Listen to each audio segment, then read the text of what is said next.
Good morning. എല്ലാവർക്കും അണ്ണാമോൾ travel ബുക്കിന്റെ മറ്റൊരു വീഡിയോയിലേക്ക് സ്വാഗതം. അപ്പോൾ എല്ലാവരും സുഖമായിട്ടിരിക്കുന്നു വിചാരിക്കുന്നു. ഞാനും സുഖമായിട്ടിരിക്കുന്നു. പിന്നെ കുറച്ച് ബിസി ആയിപ്പോയി. ഇപ്പോൾ ഇത് വന്നതിന് ശേഷം ഞങ്ങൾക്ക് കുറച്ച് തിരക്കാണ്. അപ്പോൾ ഇന്നത്തെ ഒരു വീഡിയോ എന്ന് പറയുന്നത്, എന്നോട് ഒരുപാട് പേര് ചോദിച്ചു അനേർക്കന്നിങ്ങിനെ കുറിച്ചൊരു വീഡിയോ ചെയ്യാമോ എന്ന്. ഓൾറെഡി ഞാനൊരു അനേർക്കന്നിങ്ങിനെ കുറിച്ചൊരു ലോങ് വീഡിയോ ചെയ്തിട്ടുണ്ട്. അപ്പോൾ അതിൽ ഞാൻ വിശദമായിട്ട് എല്ലാ കാര്യങ്ങളും പറഞ്ഞിട്ടുണ്ട്. എന്നാലും ഞാൻ ഒന്നും കൂടി ഇവിടെ പറയാം. ഞാനൊരു 4 വർഷത്തിന് മുന്നെയാണ് അനേർക്കന്നും ചെയ്തത്. ഞാൻ ചെയ്തത് അൻപാസും ലേർഗാങ് ആണ്. അപ്പോൾ ആദ്യം തന്നെ പറയട്ടെ, നാട്ടിൽ നിന്ന് നേഴ്സായിട്ട് വരാൻ നിൽക്കുന്നവർക്ക്, അതായത് നാട്ടിൽ നേഴ്സിംഗ് കഴിഞ്ഞിട്ട് ജർമ്മനിയിൽ രജിസ്റ്റേർഡ് നേഴ്സായിട്ട് വർക്ക് ചെയ്യാൻ വരുന്നവർക്ക് ഇവിടെ ചെയ്യേണ്ടി വരുന്ന ഒരു അഡാപ്റ്റേഷൻ കോഴ്സ് അല്ലെങ്കിൽ ഒരു എക്സാം ആണ് അനേർക്കന്നും എന്ന് പറയുന്നത്. അപ്പം അതൊരു റെക്കഗ്നീഷൻ പ്രോഗ്രാമാണ്.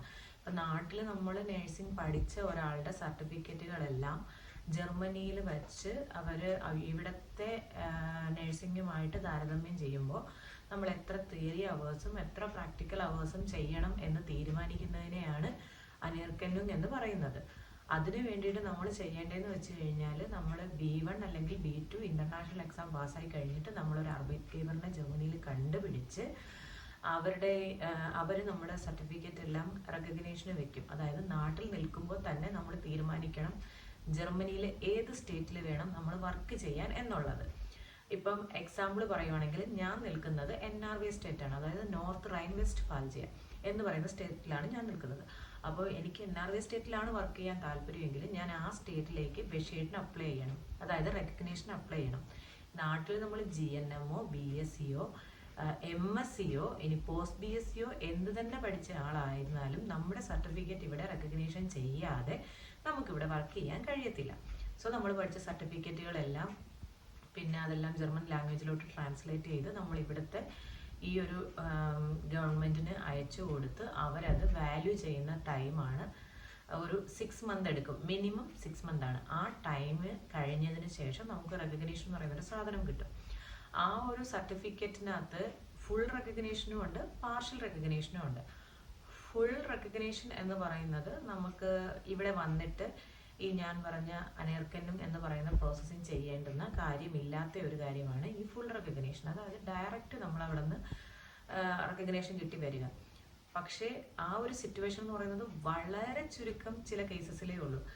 അത് നമ്മൾ നമ്മളിപ്പോൾ നേഴ്സിംഗ് പഠിച്ച ഇൻസ്റ്റിറ്റ്യൂട്ടിനെ അല്ലെങ്കിൽ നമ്മൾ പ്രാക്ടിക്കൽ ചെയ്ത ആ ഒരു സ്ഥലത്തിനെയൊക്കെ ബേസ് ചെയ്തിരിക്കും. പക്ഷേ ഞാൻ പറഞ്ഞല്ലോ, ഒരു 100 പേരിൽ ഒരു 99% പേർക്കും ഇവിടെ അനേർക്കന്നും ചെയ്യേണ്ടി വരാറുണ്ട്. കാരണം നമ്മുടെ ഇന്ത്യൻ നേഴ്സിങ്ങും ജർമ്മൻ നേഴ്സിങ്ങും തമ്മിലുള്ള ആ ഒരു എഡ്യൂക്കേഷൻ സിസ്റ്റത്തിൻ്റെ ഒരു വ്യത്യാസം വെച്ചിട്ട് ഓൾമോസ്റ്റ് നമ്മളെല്ലാവരും ഇവിടെ ചെയ്യേണ്ടി വരും. അപ്പോൾ നമുക്ക് ആ ഒരു ബെഷേഡ് കിട്ടുന്ന സമയത്ത് അതിനകത്ത് മെൻഷൻ ചെയ്തിരിക്കും നമ്മളിവിടെ ഏതാണ് ചെയ്യേണ്ടതെന്ന്. അതായത് ഇവിടെ 2 എക്സാം ഉണ്ട് നമ്മൾ നാട്ടിൽ നിന്ന് നേഴ്സായിട്ട് വരുമ്പോൾ, കെന്നിസെ പ്രൂഫും അല്ലെങ്കിൽ അൻപാസും ലേർഗാങ്.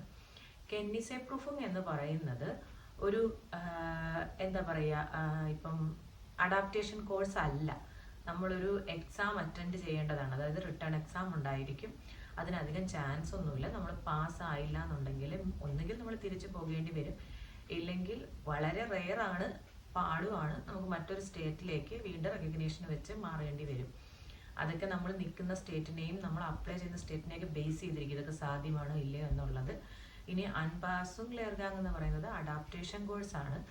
അതെന്ന് പറഞ്ഞു കഴിഞ്ഞാൽ നമ്മൾ വർക്ക് ചെയ്യാൻ ഉദ്ദേശിക്കുന്ന ഹോസ്പിറ്റൽ തന്നെ നമുക്ക് തിയറി ക്ലാസ്സസും പിന്നെ പ്രാക്ടിക്കൽ ക്ലാസ്സസും തരും.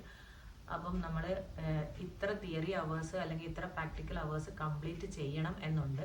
അപ്പം നമ്മൾ അത് ചെയ്തതിന് ശേഷം നമുക്കൊരു വൈവ എക്സാം ഉണ്ടായിരിക്കും. നാട്ടിലെ പോലെ തന്നെ ക്വസ്റ്റ്യൻസ് ഒക്കെ ചോദിച്ചിട്ട് നമുക്ക് കുറച്ച് ടോപ്പിക്സ് വെച്ചിട്ട് ആ ടോപ്പിക്സിൽ നിന്ന് ഒരെണ്ണം നമ്മൾ പിക്ക് ചെയ്ത് അതിനെക്കുറിച്ച് നമ്മൾ പ്രസൻറ്റ് ചെയ്യണം. അപ്പോൾ അതിലവർ സാറ്റിസ്ഫൈഡ് ആണ്. അവർ ചോദിക്കുന്ന ക്വസ്റ്റ്യൻസിനൊക്കെ ആൻസേഴ്സ് പറയുകയാണെന്നുണ്ടെങ്കിൽ നമ്മുടെ തിയറി നമ്മൾ പാസ്സാവും. അതായത് റിട്ടേൺ എക്സാം ഇല്ല. അതാണ് ഈ അഡാപ്റ്റേഷൻ കോഴ്സ്. പിന്നെ പ്രാക്ടിക്കൽ നമുക്ക് ഇത്ര അവേഴ്സ് ചെയ്ത് തീർക്കണം എന്നുണ്ട്. അപ്പോൾ എന്നെ സംബന്ധിച്ച് എനിക്കൊരു പ്രാക്ടിക്കൽ 300 സംതിങ് അവേഴ്സും തിയറിയും അത്രയും തന്നെ ഉണ്ടായിരുന്നു. എൻ്റെ ഒരു ഇത് വെച്ചിട്ട് ബെഷേഡ് വെച്ചിട്ട്, അതായത് ഞാൻ നാട്ടിൽ 2 ഇയർ എക്സ്പീരിയൻസ് ഉള്ള ഒരാളാണ്. ഞാൻ പഠിച്ചത് BSc ആണ്. എന്നിട്ടും എനിക്കിവിടെ അഡാപ്റ്റേഷൻ കോഴ്സ് ചെയ്യേണ്ടി വന്നു. പിന്നെ ഓൾമോസ്റ്റ് എല്ലാ ഹോസ്പിറ്റലുകളിലും എനിക്ക് തോന്നുന്നു ഈ അഡാപ്റ്റേഷൻ കോഴ്സ് ആയിരിക്കും പ്രൊവൈഡ് ചെയ്യുക. പക്ഷെ അത് ഹോസ്പിറ്റൽ ആയതുകൊണ്ടല്ല, നമ്മുടെ സർട്ടിഫിക്കറ്റിൽ ഏതാണോ മെൻഷൻ ചെയ്തിരിക്കുന്നത്, ചിലരുടെ കെന്നിസി പ്രൂഫിംഗ് ചെയ്യാൻ പറ്റൂ എന്നായിരിക്കും, ചിലരുടെ രണ്ടും ചെയ്യാൻ പറ്റും എന്നായിരിക്കും. അപ്പം രണ്ടും ചെയ്യാൻ പറ്റും എന്നാണെന്നുണ്ടെങ്കിൽ നമുക്ക് ഏത് വേണമെങ്കിലും ചൂസ് ചെയ്യാം. ഓൾമോസ്റ്റ് എല്ലാ ഓൾഡ് ഏജ് ഹോമിലും കെന്നിസി പ്രൂഫിംഗ് ആകാനാണ് സാധ്യത. അപ്പോൾ ഇപ്പം നിങ്ങൾക്ക് ഒരു ഐഡിയ കിട്ടിയെന്ന് വിചാരിക്കുന്നു.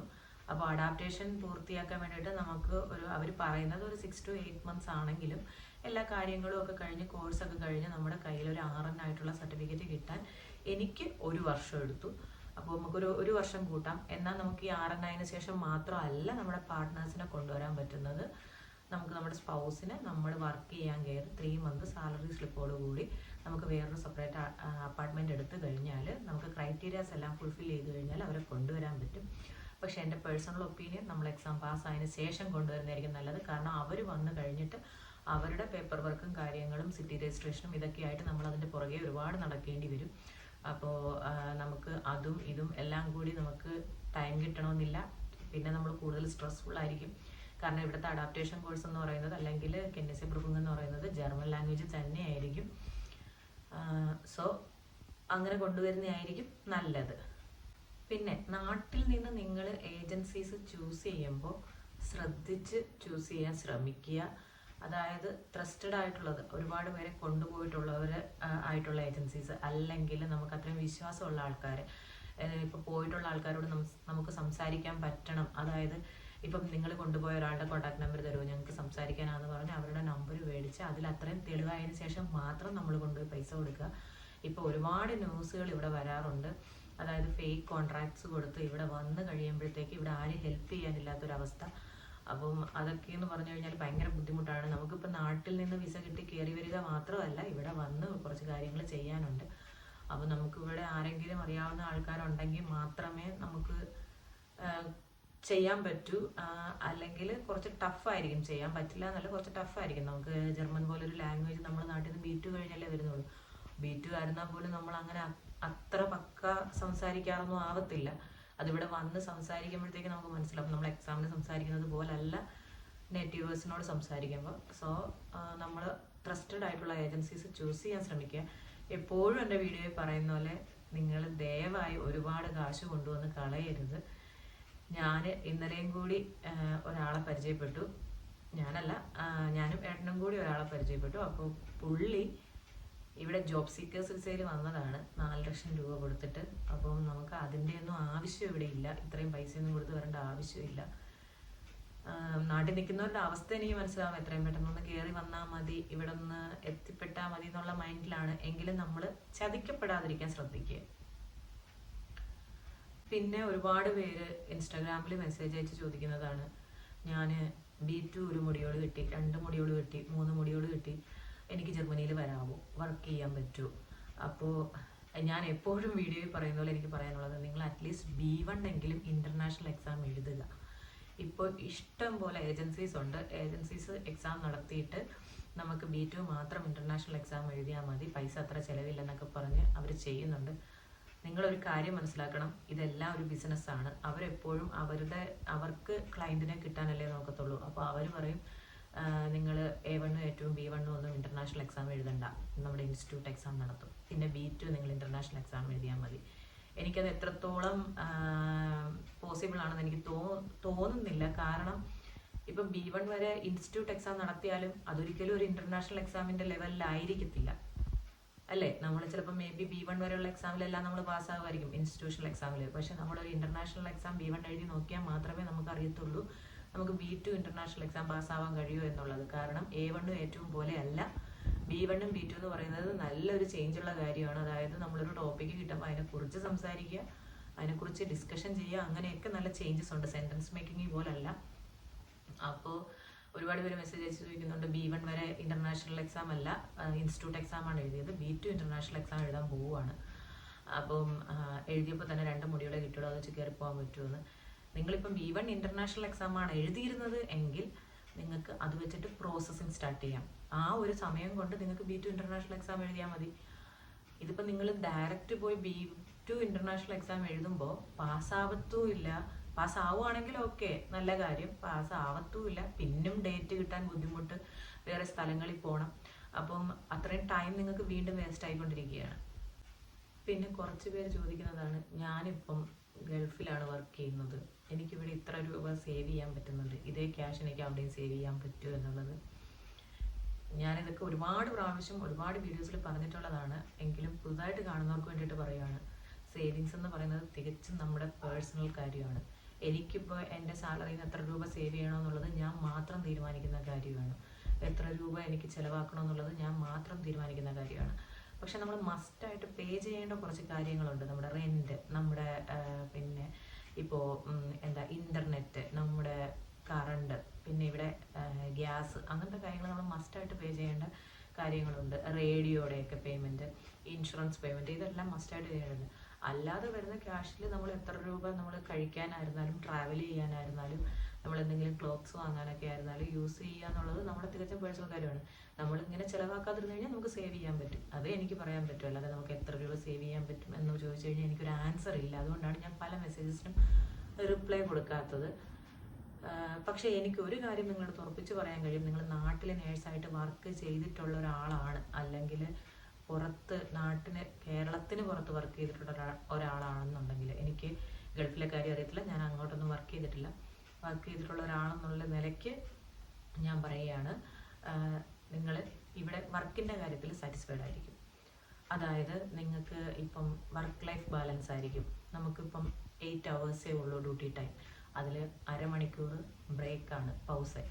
അരമണിക്കൂർ നമുക്ക് ബ്രേക്ക് എടുക്കാനുള്ള റൈറ്റ് ഉണ്ട്. ഞാൻ എൻ്റെ ബ്രേക്ക് എടുക്കുകയെന്ന് പറഞ്ഞു പോയി എനിക്ക് പോയി ആ അരമണിക്കൂർ എനിക്ക് ഈവൻ ഹോസ്പിറ്റലിന് പുറത്ത് പോലും പോകാം. പക്ഷേ അരമണിക്കൂറിനുള്ളിൽ തിരിച്ചു വരണം, ആരും നമ്മളെ ചോദ്യം ചെയ്യത്തില്ല. ആ അരമണിക്കൂറിൽ നമുക്ക് എന്ത് വേണേലും ചെയ്യാം. പിന്നെ ഓൾമോസ്റ്റ് എല്ലാവരും അത് എടുക്കാറുണ്ട്. നമ്മളിപ്പം അത് എടുക്കാതിരുന്ന് കഴിഞ്ഞ് നമ്മൾ വർക്ക് ചെയ്ത് കഴിഞ്ഞാലൊന്നും നമുക്ക് വേറെ ഗുണമൊന്നുമില്ല. നമുക്കൊരു പൗസ എടുക്കുന്നതുകൊണ്ട് വേറെ ബുദ്ധിമുട്ടൊന്നുമില്ല. നമ്മളത് അറേഞ്ച് ചെയ്ത്, ഇപ്പോൾ ജോലി കൂടുതലാണെങ്കിൽ അത് നമ്മൾ നോക്കിയും കണ്ടും ഒരു അരമണിക്കൂർ പൗസ മസ്റ്റായിട്ട് എടുക്കാൻ ശ്രമിക്കുക. പിന്നെ ഡ്യൂട്ടി അവേഴ്സ് ഞാൻ പറഞ്ഞല്ലോ 8 hours ആണ്. പിന്നെ ഷിഫ്റ്റ് ആയിട്ടുള്ള ഡ്യൂട്ടിയാണ്. ഡ്യൂട്ടി നമ്മുടെ ഇൻചാർജ് ആയിരിക്കും ഇടുന്നത്. അപ്പം നമുക്കിവിടെ morning duty, noon duty, evening duty, പിന്നെ സ്വിഷൻ ഡീൻസ്റ്റ്, നൈറ്റ്, ഇങ്ങനെയാണ് ഷിഫ്റ്റ് വരുന്നത്. ഈ സ്വിഷൻ ഡീൻസ്റ്റ് എന്ന് പറയുന്നത് ഒരു 10 മണി തൊട്ട് 6 മണി വരെ ആയിരിക്കും. പിന്നെ അല്ലാതെ നമുക്കൊരു ഓപ്ഷൻ ഉള്ളതെന്ന് വെച്ച് കഴിഞ്ഞാൽ നമുക്ക് സ്പ്രിംഗർ പൂളായിട്ട് വർക്ക് ചെയ്യാം. അതായത് നമുക്ക് ഡ്യൂട്ടിയും ഡേറ്റും അവേഴ്സും ഒക്കെ ചൂസ് ചെയ്യാം. അങ്ങനെ ഒരു ഓപ്ഷനും ഉണ്ട്. അതാണ് ഞാൻ പറഞ്ഞത്, നാട്ടിൽ നിന്ന് വർക്ക് ചെയ്തിട്ട് വരുന്നവർക്ക് ഇവിടെ ഭയങ്കര ഫ്ലെക്സിബിൾ ആയിരിക്കും. പിന്നെ ഒരു കാര്യം എന്ന് വെച്ച് കഴിഞ്ഞാൽ നമുക്ക് ഇനഫ് ലീവ് ഉണ്ട്. അതായത് നമുക്ക് മന്ത്ലി മിനിമം 8 days എങ്കിലും ലീവ് കിട്ടും. അത് നമ്മുടെ അവകാശമാണ്. അത് നമ്മൾ ചോദിച്ചു വാങ്ങേണ്ട കാര്യമില്ല, നമുക്കത് കിട്ടും. ഈ 8 days നമുക്ക് വേണമെങ്കിൽ പോയി വർക്ക് ചെയ്യാം. അതിന് എക്സ്ട്രാ പേയ്മെൻ്റ് ആണ്. അതിന് ഐൻസ്പ്രിങ് എന്ന് പറയും. ഞാൻ വർക്ക് ചെയ്യാൻ വരാമെന്ന് പറഞ്ഞിട്ട് വർക്ക് ചെയ്യാം. പിന്നെ സാറ്റർഡേ സൺഡേ വർക്ക് ചെയ്യുന്നതിന് വീക്കെൻഡ് അലവൻസ് ഉണ്ട്.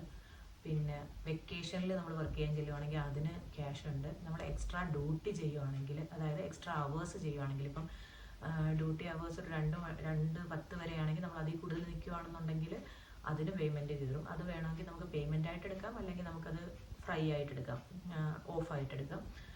പിന്നെ നാട്ടിലെ പല ഹോസ്പിറ്റലുകളിൽ ഞാൻ വർക്ക് ചെയ്തെടുത്ത് പോലും ഞങ്ങൾ ഡോക്ടേഴ്സിൻ്റെ റൗണ്ട്സിന് ഡോക്ടേഴ്സിനെ പേടിച്ച് ഡോക്ടേഴ്സിൻ്റെ ബാക്കിൽ ഫയലുമായിട്ട് നിന്നൊരു ടൈം ഉണ്ടായിരുന്നു.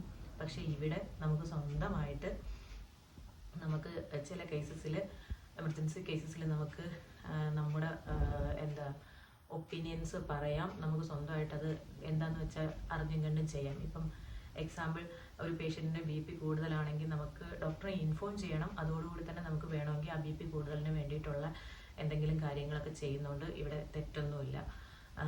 ഡോക്ടേഴ്സ് വരാൻ വൈകുകയാണെന്നുണ്ടെങ്കിൽ നമുക്ക് ഫോൺ വിളിച്ച് കാര്യം പറഞ്ഞിട്ട് ചെയ്യാം. പിന്നെ ഇവിടെ ഡോക്ടേഴ്സ് റൗണ്ട്സിൽ വരുമ്പോൾ നമ്മൾ മസ്റ്റായിട്ട് കൂടെ പോകണം എന്നില്ല. നമ്മൾ അവരുടെ അടുത്ത് പിന്നീടായാലും അത് എക്സ്പ്ലെയിൻ ചെയ്താൽ മതി, അല്ലെങ്കിൽ ആദ്യമായാലും എക്സ്പ്ലെയിൻ ചെയ്താൽ മതി.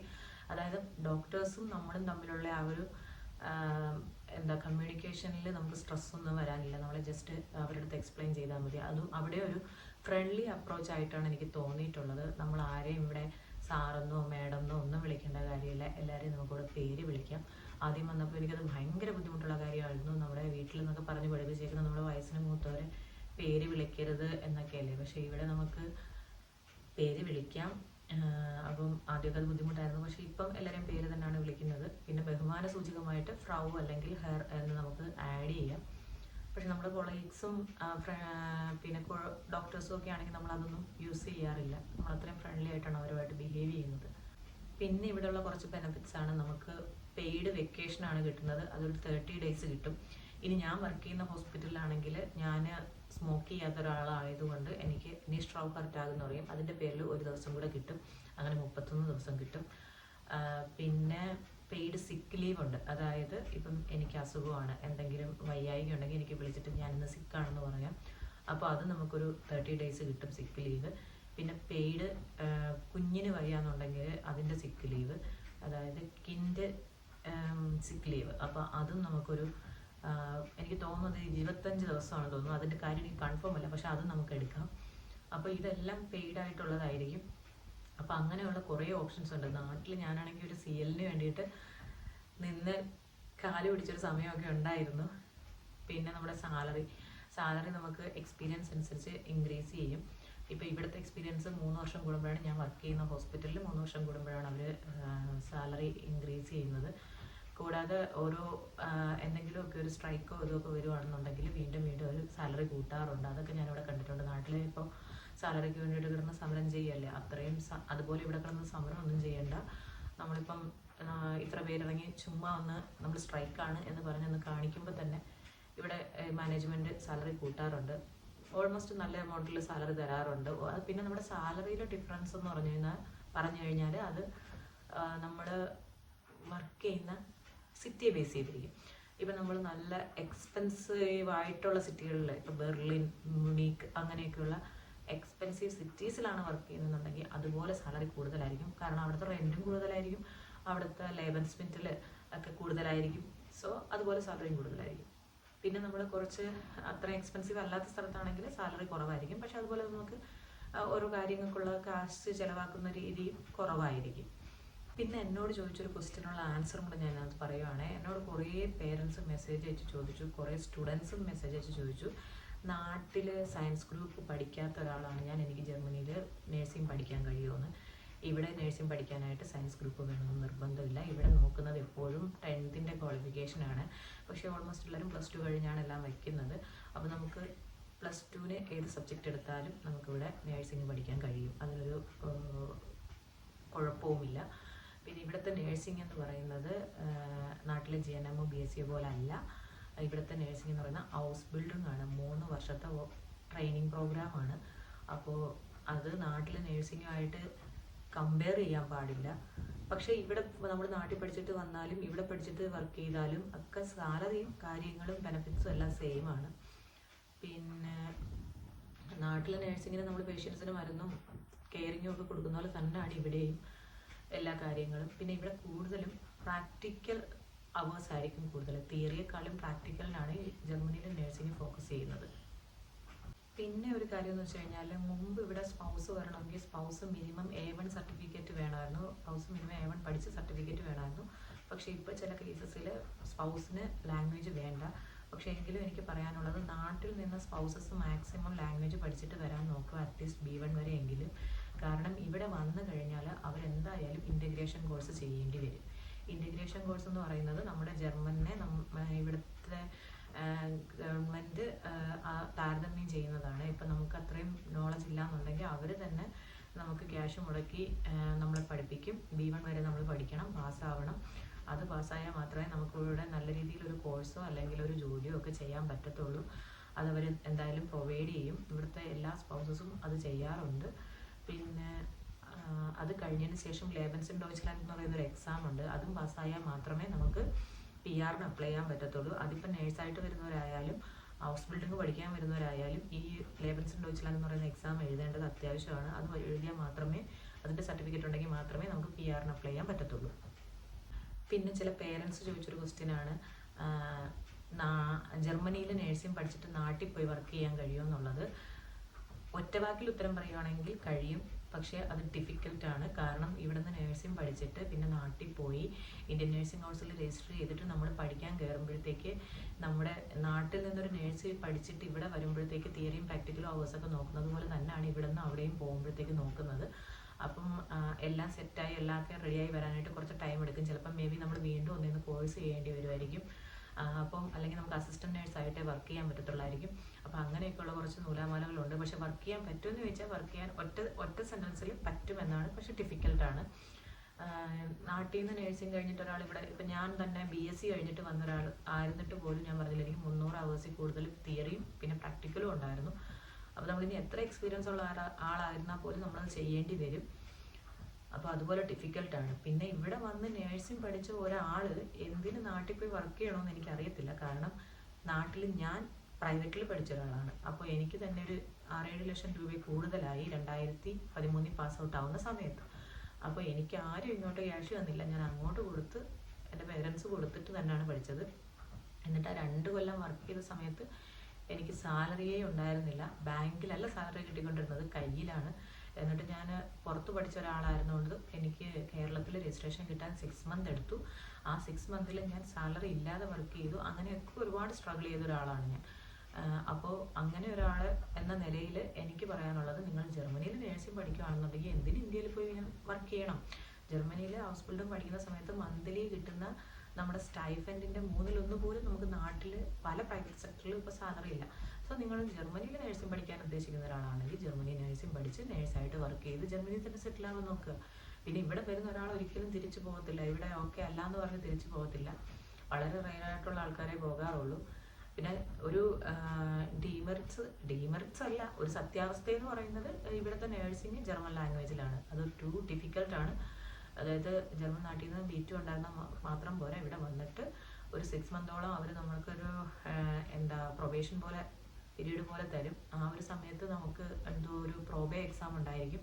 ആ പ്രോബേ എക്സാം പാസ്സാവണം. പാസ്സായില്ല എന്നുണ്ടെങ്കിൽ വീട്ടിൽ നമ്മൾ ഒന്നുകൂടെ റിപ്പീറ്റ് ചെയ്യേണ്ടി വരും. അപ്പോൾ പ്രോബേ എക്സാം പാസ്സായി നമ്മൾ അതിനകത്തോട്ട് കയറി കഴിഞ്ഞ് കഴിഞ്ഞാൽ പിന്നെ എക്സാം പാസ്സായി ഇറങ്ങുന്നത് വരെ ടെൻഷനായിരിക്കും. നമുക്ക് എക്സാമും കാര്യങ്ങളും എല്ലാം ഉണ്ടായിരിക്കും. എല്ലാം ജർമ്മനിലായിരിക്കും. പക്ഷേ ഇവിടെ ഒരുപാട് കുട്ടികൾ പാസ്സാവാറുണ്ട്. ഒരുപാട് കുട്ടികൾ ഇപ്പോൾ രജിസ്റ്റേർഡ് നേഴ്സായിട്ട് വർക്ക് ചെയ്യുന്നുമുണ്ട്. ലൈഫിൽ സ്ട്രഗിൾ ചെയ്യാതെ നമുക്കങ്ങനെ ഒന്നും ഈസി ആയിട്ട് നേടാൻ കഴിയത്തില്ലല്ലോ. സോ നിങ്ങൾ ജർമ്മനിക്ക് വരുന്നത് എല്ലാവരും പോകുന്നു ഞാനും പോകുന്നു എന്നൊരു മൈൻഡിലായിരിക്കരുത്. നിങ്ങൾ വരുമ്പോഴത്തേക്ക് ഇവിടെ വന്ന് ഇച്ചിരി സ്ട്രഗിളിംഗ് ഒക്കെ ഉണ്ട് എന്ന് മനസ്സിലാക്കി വേണം വരാൻ. പിന്നെ നേഴ്സിംഗ് എന്ന് പറയുന്നത് ഒരു കാശ് കിട്ടുന്ന പ്രൊഫഷനാണ് എന്നുള്ള രീതിയിൽ നിങ്ങൾ ദൈവത്തെ ഓർത്ത് വരരുത്. അല്ലെങ്കിൽ ഇനി ചൂസ് ചെയ്യാൻ നിൽക്കുന്നവരോട് എനിക്ക് പറയാനുള്ളത്, അത്യാവശ്യം എമ്പതിയും സിമ്പതിയും ഒക്കെ വേണ്ടുന്ന ഒരു പ്രൊഫഷനാണ്. മുന്നിലുള്ള പേഷ്യൻസ് നമ്മുടെ അച്ഛനോ അമ്മയോ അല്ലെങ്കിൽ നമ്മുടെ റിലേറ്റീവ്സ് ആരെങ്കിലും ആണെന്നുള്ള രീതിയിൽ വേണം ടേക്ക് കെയർ ചെയ്യാനായിട്ട്. കാരണം പല എൻ്റെ കൂടെ വർക്ക് ചെയ്യുന്ന ഇപ്പം നമ്മുടെ നാട്ടിലുള്ളവരല്ല, ഔസ്ലാൻഡേഴ്സ് ആയിരുന്നാലും ശരിക്കും അങ്ങനെയൊന്നും ട്രീറ്റ് ചെയ്യാത്ത രീതി ഞാൻ കണ്ടിട്ടുണ്ട്. അപ്പോൾ നമ്മൾ ആ ഒരു മൈൻഡോട് കൂടി നമ്മൾ വർക്ക് ചെയ്യാൻ നോക്കണം. കുറച്ചൊക്കെ പ്രൊഫഷണലിനെയും കൂടി ഇഷ്ടപ്പെടുന്ന രീതിയിലുള്ള ആൾക്കാർ വേണം ദൈവത്തെ ഓർത്ത് നേഴ്സിംഗ് ചൂസ് ചെയ്യാൻ. കാശ് മാത്രം കിട്ടുന്ന പരിപാടിയായിട്ട് നിങ്ങളിതിനെ കാണരുത്. പിന്നെ വേറൊരു കാര്യം എന്ന് പറഞ്ഞു കഴിഞ്ഞാൽ, ഈ നമ്മൾ വർക്ക് ചെയ്യുന്ന സമയത്ത് നമ്മൾ പ്രഗ്നൻ്റ് ആവുകയാണെന്നുണ്ടെങ്കിൽ നമുക്ക് മെറ്റേണിറ്റി ലീവ്, പിന്നെ അത് കഴിയുമ്പോൾ എൽട്ടേൺ ലീവ്, അങ്ങനെയുള്ള കാര്യങ്ങളൊക്കെ ഉണ്ട്. അപ്പം പിന്നെ ജർമ്മനിയിലാണ് കുഞ്ഞ് ജനിക്കുന്നത്. ഇപ്പോൾ ജർമ്മനിയിൽ ജനിച്ചില്ലെങ്കിലും നാട്ടിൽ നിന്ന് വരുന്ന ഒരു കുഞ്ഞിനായിരുന്നാലും ഇവിടെ കിൻഡർഗാർട്ടൻ എന്ന് പറയുന്ന ഒരു ഇതുണ്ട്. നാട്ടിലൊരു 26,000 രൂപയോളം അടുപ്പിച്ച് നമുക്ക് മന്ത്ലി കിട്ടും ഇവിടെ കുഞ്ഞിന് വേണ്ടിയിട്ട് ചിലവാക്കാൻ വേണ്ടിയിട്ട്. പക്ഷേ ആ പൈസ മേടിച്ചിട്ട് നമുക്ക് ഒന്നീ കുഞ്ഞിനങ്ങൾക്ക് സേവ് ചെയ്യാം, ഇല്ലെങ്കിൽ കുഞ്ഞിന് എന്തെങ്കിലും ആവശ്യങ്ങളുണ്ടെങ്കിൽ അത് നിറവേറ്റാവുന്നതാണ്. ഇപ്പോൾ ഫോർ എക്സാമ്പിൾ കൊച്ച് ഏതെങ്കിലും ഒരു കടയിൽ ചെന്നിട്ട് ഇന്ന സാധനം വേണമെന്ന് പറഞ്ഞ് കരയുമ്പോൾ നമ്മൾ മറ്റുള്ളവർ നോക്കി നിൽക്കുമ്പോൾ പറ്റില്ല എന്ന് പറഞ്ഞ് നാട്ടിലെ പോലെ നമുക്ക് അവരുടെ അടുത്ത് ഷൗട്ട് ചെയ്യാനോ പ്രശ്നം ഉണ്ടാക്കാനൊന്നും പറ്റത്തില്ല. നമ്മളത് അവർക്ക് വേണമെന്നുണ്ടെങ്കിൽ നമ്മളത് വാങ്ങിക്കൊടുക്കണം. അവരുടെ ആവശ്യങ്ങൾ നിറവേറ്റാനാണ് ഗവൺമെൻറ് നമുക്ക് പൈസ തരുന്നത്. സോ കിൻഡർഗാർട്ടൻ കിട്ടും. അപ്പോൾ നമ്മൾ കുഞ്ഞുങ്ങൾക്ക് വേണ്ടിയിട്ട് ചിലവാക്കേണ്ടത് അത്യാവശ്യമാണ്. പിന്നെ മെറ്റേണിറ്റി ടൈമിൽ നമുക്ക്, ഞാൻ പറഞ്ഞല്ലോ, ഞാനൊരു വീഡിയോ പറഞ്ഞിട്ടുണ്ട്, നമുക്ക് മെറ്റേണിറ്റി ബെനിഫിറ്റ്സും കിട്ടാറുണ്ട്. പിന്നെ ജർമ്മനിയിൽ 3 വർഷമാണ് നമുക്ക് പ്രഗ്നൻസിയുടെ ലീവ് വരുന്നത്. അത് നമ്മുടെ ഇഷ്ടമാണ് എങ്ങനെ എടുക്കണം എന്നുള്ളത്. അതിനെക്കുറിച്ചൊരു വീഡിയോ ഞാൻ ചെയ്തിട്ടുണ്ട്, എൽട്ടേൺ സൈറ്റ് എങ്ങനെ ചൂസ് ചെയ്യണം എന്നുള്ളതൊക്കെ. അപ്പോൾ നമുക്ക് വേണമെങ്കിൽ 2 വർഷമായിട്ട് എടുക്കാം, ഇല്ലെങ്കിൽ 2 വർഷമായിട്ട് എടുക്കാം. പിന്നെ 1 വർഷം നമുക്ക് സാലറി ഇല്ലാതെ നമ്മുടെ ജോബ് അവിടെ സെക്യൂർ ആയിരിക്കും, നമുക്ക് വർക്ക് ചെയ്യുക, അല്ല പ്രഗ്നൻസി ലീവിൽ പോകാവുന്നതാണ്. ഞാൻ 1 വർഷമേ എടുത്തുള്ളൂ. അപ്പോൾ ഈ ഒരു വീഡിയോയിൽ നിങ്ങളുടെ ഓൾമോസ്റ്റ് കുറച്ച് ഡൗട്ട്സ് ഒക്കെ ക്ലിയർ ആയി എന്ന് ഞാൻ വിചാരിക്കുന്നു. അപ്പോൾ ഇനി എന്തെങ്കിലും ഡൗട്ട്സ് ഉണ്ടെങ്കിൽ താഴെ കമൻറ്റ് ചെയ്താൽ മതി, ഞാൻ വീണ്ടും ചെയ്യുന്നതായിരിക്കും. അപ്പോൾ അടുത്ത വീഡിയോ കാണും വരെ ബൈ.